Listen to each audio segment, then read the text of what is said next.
பூஜ்ய மகரிஷி வசிஷ்டரே, பிரம்மரிஷி விஸ்வாமித்திரரே, மன்னர் தசரதரே,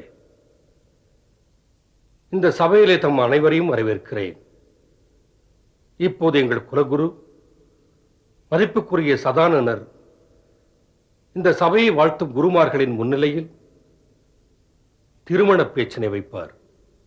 மன்னர் ஜனகரின் நிபந்தனைக்கு இணங்க சிவதனுசை வளைத்த உடனேயே ராஜகுமாரி சீதைக்கு ஸ்ரீராமனுடன் திருமணம் முடிந்து விட்டதாக கருத வேண்டும் என்று இந்த ஆரிய பூமியிலே இரு பெரும் வம்சங்கள் இணைந்து விட்டன.